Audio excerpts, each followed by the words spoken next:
Ito ay natural at libreng gamot ang pinagsamang dahon ng bayabas at dahon ng mangga.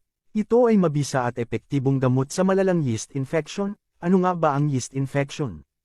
Ang yeast ay isang klaseng fungus na normal na nakatira sa pribadong parte ng kababaihan. Kapag sumobra ang pagdami ng mga yeast na ito magkakaroon ng vaginal yeast infection o pamamaga at pangangati sa pribadong parte.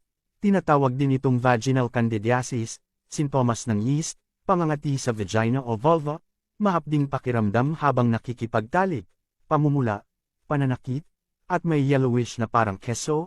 Ang natural na paraan para ito ay gamutin ay maglaga ng dahon ng bayabas sa isang tabong tubig. Pakuluan sa 15 minuto pagkatapos ay ilagay sa tabo at umupo para masingawan at hayaan itong gawin hanggang mawala ang init ng singaw.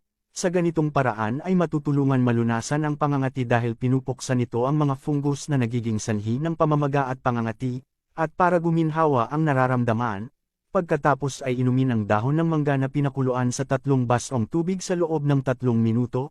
Gawin mo lang ito sa loob ng 3 araw para ikaw ay gumaling at malunasan ang yeast infection.